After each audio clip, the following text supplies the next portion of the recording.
Com mulher por isso. Olha lá, a minha mãe. Você vai entrar na água? Deixa eu ver que tá fundo, peraí. Olha ali, gente.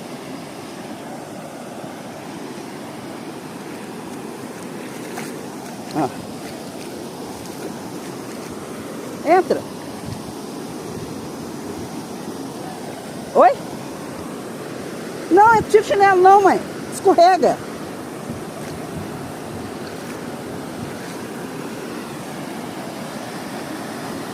Vamos aqui um pouquinho.